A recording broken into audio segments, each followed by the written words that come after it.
For this project, I will be discussing healthcare inequities and talking about some innovative leadership strategies in order to address this issue. So some innovative strategies I have here are lowering cost of healthcare, avoiding unnecessary treatments and procedures, being open to volunteer work, promoting access to healthcare for lower income communities, investing in stores that sell healthier food options in low income communities, and prioritizing education in all communities. So the first strategy is lowering cost of healthcare.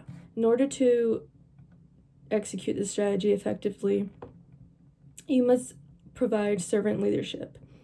And servant leadership focuses on value-based care, which can lower cost of healthcare for patients. Providing value-based care will probably decrease the likelihood for a second opinion because it builds a trust between the provider and the patient, which reduces the need for more healthcare intervention, which can be very costly. Also, inspiring a shared vision is an effective leadership strategy in lowering healthcare costs because leaders can set a clear vision and can clearly state their values.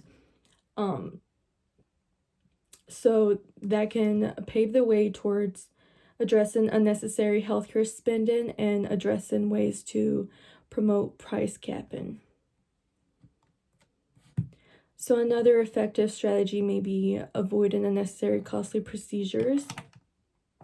So in order to do this, capitation payments may be an effective strategy because it allows providers to be servant leaders.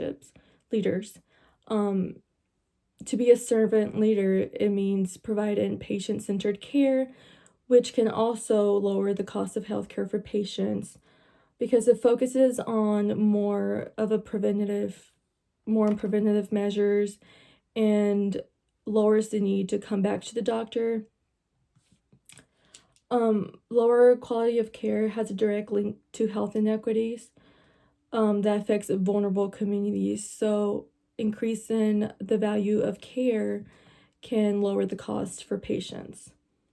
Also, being in motivational leadership can influence behavioral change, and this can change behaviors that affect health, such as terrible eating habits and terrible lifestyle choices. So being a motivational provider or leader can influence positive behavioral change.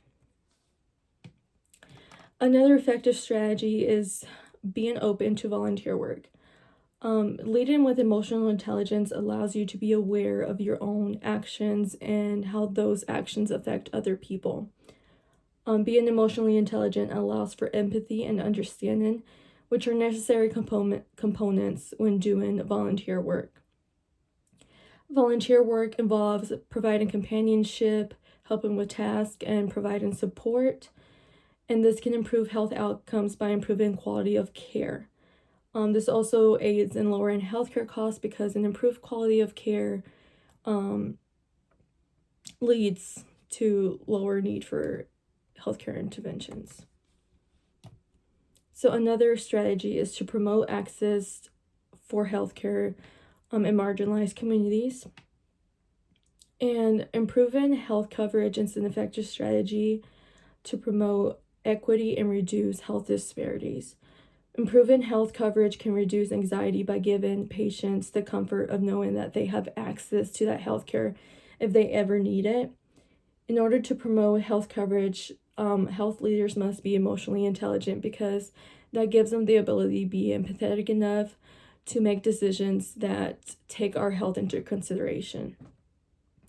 More people should have access to affordable health insurance, and this can only be done if our leaders provide us with, if our leaders that are in charge of our healthcare system in the United States lead with emotional intelligence.